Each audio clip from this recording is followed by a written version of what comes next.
Bonjour à tous et bienvenue à ce nouveau Good Morning Market. Nous sommes le lundi 13 janvier 2020 et les indices américains ont clôturé en territoire négatif un vendredi suite à la publication du rapport mitigé sur le NFP, sur les emplois non agricoles pour le mois de décembre. Alors dans ce contexte-là, le Dow Jones a cédé près de 0,46%, le S&P 500 quant à lui a chuté de 0,29% et le Nasdaq a terminé en baisse de 0,27%. Alors ce rapport a fait état de création d'emplois dans le secteur non agricole inférieur aux attentes, mais surtout d'une croissance des salaires tombée à 2,9% pour le mois de décembre, en dessous des 3% pour la première fois depuis juillet 2018. Alors pour cette première séance de la semaine, les indices européens sont attendus quasiment stables, peut-être en petite hausse. Nous avons d'ores et déjà pris connaissance de données en provenance du Royaume-Uni, notamment la production manufacturière et industrielle, mais également la balance commerciale. Alors cette semaine sera cruciale pour les marchés. Dans un premier temps, nous débutons la saison des résultats aux États-Unis avec notamment demain Citigroup, JP Morgan et Wells Fargo, et ça continuera dès mercredi, à commencer par Bank of America et Goldman Sachs. Donc une saison des résultats qui débute aujourd'hui, des résultats qui débutent cette semaine, pardon, des résultats attendus tout de même en repli. Et à noter également, les investisseurs auront les yeux rivés vers Washington mercredi, date à laquelle est programmée la signature de la phase 1 de l'accord commercial entre la Chine et les États-Unis. Nous allons débuter par une rapide revue du calendrier économique du jour. Nous avons d'ores et déjà pris connaissance il y a quelques minutes de cela de la production manufacturière au Royaume-Uni, une donnée donc ressortie inférieure aux attentes à moins 1,7% lorsque les prévisions tablaient pour un repli de moins 0,3%. Et donc pour le mois d'octobre, c'était en positif de 0,5%. Et concernant la production industrielle ressortie également inférieure aux attentes à moins 1,2% lorsque le consensus tablait pour une baisse de moins 0,1%. Alors la balance commerciale quant à elle est ressortie supérieure aux attentes. Et nous écouterons avec attention cet après-midi le discours de Rosengren de la Réserve fédérale américaine. Alors un calendrier économique relativement allégé en ce début de semaine, une semaine qui s'annonce tout de même chargée. Nous allons passer à présent sur la plateforme Xstation 5. Nous allons débuter par le marché des changes et comme notre habitude par le billet vert, donc le dollar index qui représente le dollar américain face à un panier de 6 devises majeures. Le billet vert qui est toujours sous résistance, cette résistance issue de cette extension de palier de Kijun. C'est le cas depuis le 9 janvier. Le dollar américain ne parvient pas à s'affranchir de cette résistance. Et donc dans ce contexte, l'euro-dollar qui en weekly est clairement toujours en tendance baissière, au-dessus certes de sa Kijun et de sa Tenkan, une Tenkan d'ailleurs qui pour cette première séance de la semaine fait office de support. À noter également que l'euro-dollar est toujours en dessous de sa trendline de long terme. Donc l'euro-dollar en données journalières est actuellement en train de tester cette oblique baissière, une oblique qui date depuis le 25 juin 2019, et donc cette oblique qui rallie les plus hauts, notamment ces plus hauts là à un 11,70 actuellement en test par l'euro dollar. Donc attention à tout franchissement, à toute cassure de ce support, les NT, à ce niveau-là, au niveau des indices 97. Donc suite au test de la trendline, l'euro dollar est en train de se replier. Nous avons ici un support intermédiaire aux alentours des 1,1110. L'USDN, quant à lui, profite du retour de l'appétit pour le risque pour s'affranchir ici de cette précédente résistance, une résistance à 109,50. Actuellement, l'USDN est en territoire positif et a franchi toutes les résistances et pourrait se voir freiner au contact des 110 11 très exactement avant de rallier la borne supérieure de son canal haussier. Donc un retour de l'appétit pour le risque qui favorise l'USDN qui évolue en territoire positif après nous avoir donné ici un signal d'achat en s'affranchissant de son nuage journalier avec une lagging span qui s'est affranchie par la même occasion de tous ces obstacles, et donc l'USDN qui devrait progresser jusqu'à cette extension de SSB aux alentours des 110 0,90 0,85 environ avant de rallier la borne supérieure de son canal haussier. Et l'USD CAD qui se retrouve freiné par cette trendline donc de long terme. Ici l'USD CAD qui est parvenu à s'affranchir du niveau des 1,30 et dernier rempart ici les 1,30 77 avant d'aller chercher très probablement la Kijun journalière. La UDUSD fait son grand retour suite à des données qui sont venues rassurer les opérateurs et donc des données qui ont renforcé aussi le dollar australien qui se retrouve confronté actuellement à sa Kijun journalière aux alentours des 0,6915. S'il y a franchissement de ce niveau, on pourra aller chercher ici l'objectif N issu des projections d'Osoda aux alentours des 0,7023.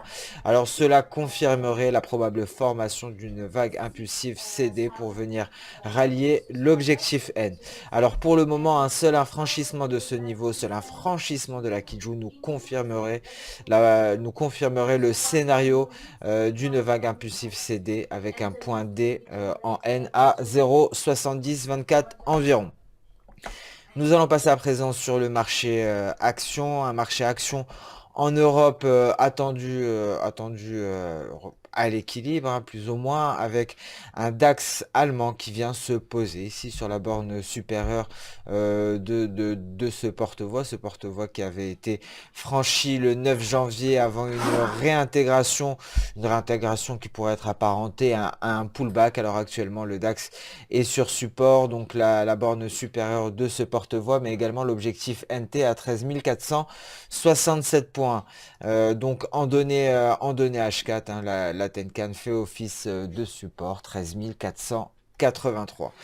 Le CAC 40, quant à lui, se stabilise aux alentours des 6050 points et donc pourrait être freiné hein, s'il y a une hausse par les 6065 points.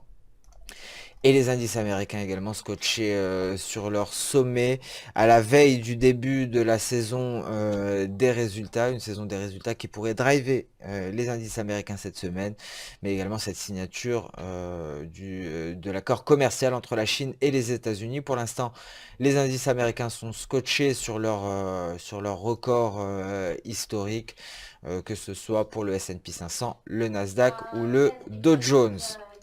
Nous allons passer à présent sur le marché des matières premières. Nous allons débuter par le gold, par la valeur refuge, hein, par excellence. Le gold qui est en train de consolider aux alentours des 1550 dollars l'once. Aujourd'hui, le gold en territoire négatif est en train d'effacer la petite hausse hein, de vendredi, une hausse qui était due à des données hein, sur les marchés de l'emploi américain plutôt mitigées, entraînant un renforcement ici du métal précieux.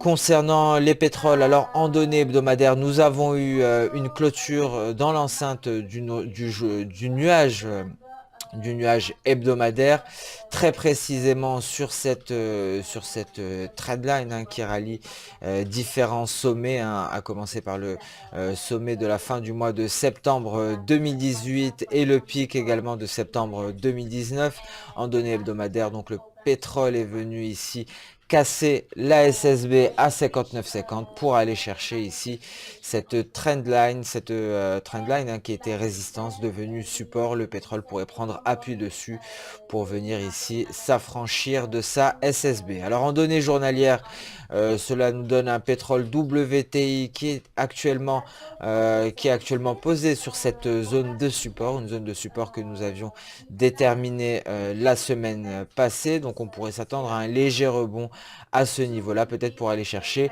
les 59,90, donc aux portes des 60 dollars. Attention, si ce niveau venait à être cassé, on pourrait accélérer à la baisse en direction des 57 dollars. Mais pour le moment, cette zone semble être défendue hein, par les acheteurs et elle permettrait donc au WTI d'entamer son rebond en direction des 60 dollars. Le café, quant à lui, poursuit son repli et là donc nous passons sur un scénario hein, totalement différent de celui qui nous avait placé du côté des acheteurs. Pour le moment, effectivement, on peut constater la formation d'une vague en N inversée et donc nos objectifs haussiers depuis plusieurs semaines et plusieurs mois même deviennent baissiers à présent avec des premières vagues, donc une première vague corrective AB, une vague impulsive BC, et nous avons atteint un premier objectif pour une vague CD. Le second objectif et le troisième également sont validés. À présent, nous pourrions aller chercher un objectif D sur la projection E issu des projections au soda, donc un objectif E ici à 110,30 $.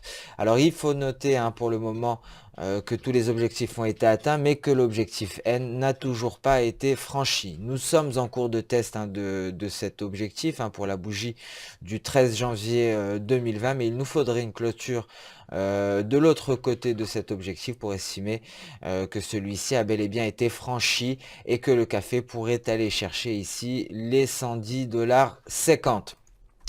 Alors nous pourrions donc assister effectivement à une dernière vague corrective avec un point D à 110,50 $. Mais pour se prononcer, pour en avoir le cœur net, pardon, il faudrait avoir une clôture en dessous de l'objectif N. Objectif N très exactement à 117,30 $, ce qui confirmerait une continuité de cette baisse en vue de clôturer cette dernière vague corrective. Et le soja toujours en consolidation malgré le rapport du WASDE. Le Natgaz quant à lui a accéléré à la hausse en direction des 2,25. Dernier rempart avant la Kijun journalière à 2,266. Et à noter également le cacao qui s'est affranchi ici de son nuage journalier, mais la lagging span n'est pas parvenue à s'affranchir de son dernier obstacle qui est représenté ici par ce palier de Tenkan, donc refus de la lagging span de franchir la Tenkan qui se traduit ici par une bougie rouge qui progresse en territoire négatif en direction de la SSA journalière. Donc nous suivrons avec attention lors des prochaines séances ce graphique sur le cacao dans l'attente d'une validation du signal d'achat qui nous a été donné par une sortie du nuage par le haut, une validation qui devrait intervenir par la lagging span. Ce Good Morning Market touche à sa fin. Je vous remercie d'avoir suivi avec attention. Je vous souhaite une excellente journée, une excellente séance de trading. Je vous donne rendez-vous dès demain pour un nouveau point marché. En attendant, n'hésitez pas à liker, commenter ou même partager cette vidéo.